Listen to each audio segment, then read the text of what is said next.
I'm not going to like give recommendations that in a sense summarize the key things that came out of our discussions. There's obviously things that need to be done in terms of enhancing the existing instruments and improving the way we manage data and so on.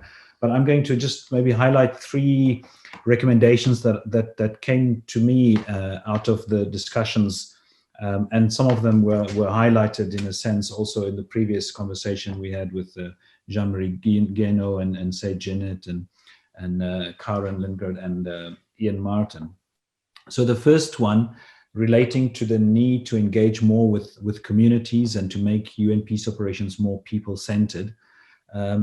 I think I would like to propose that the UN engage with the research community to develop a process for meaningfully engaging with national and local stakeholders in the countries where peace operations are deployed, so that we can get their participation in and feedback on mission performance and various other processes in missions. And I don't mean just perception surveys, but a whole range of engagement processes.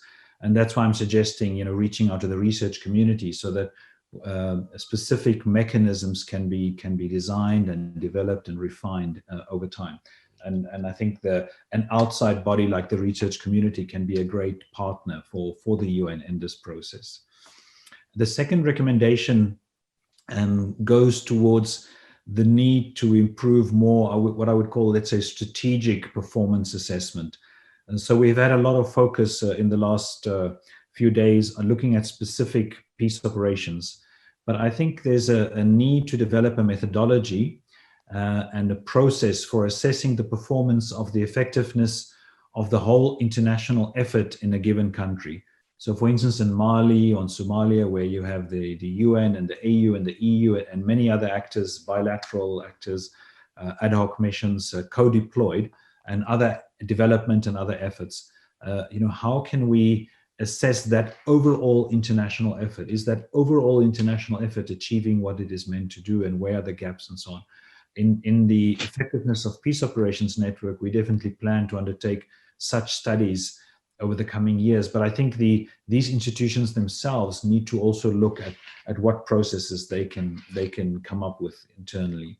And then the last recommendation, and this is also something that came up in the discussion just before ours, relates to the fact that in one of the findings of our effectiveness of peace operations network studies is that one of the key factors determining the effectiveness of operations is the degree to which there's political will and, let's say, political coherence within the Security Council or among other key partners. And I think Kevin Kennedy is the one who asked the question in the last discussion. And this is not something that the peace operations necessarily themselves have control over, but it's a key factor in determining their success.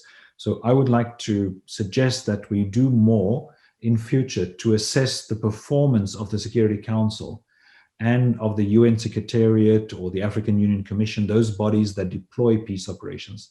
So we assess also their contribution to the performance of specific peace operations, how their omissions or commissions contribute to the effectiveness or to the performance of those peace operations.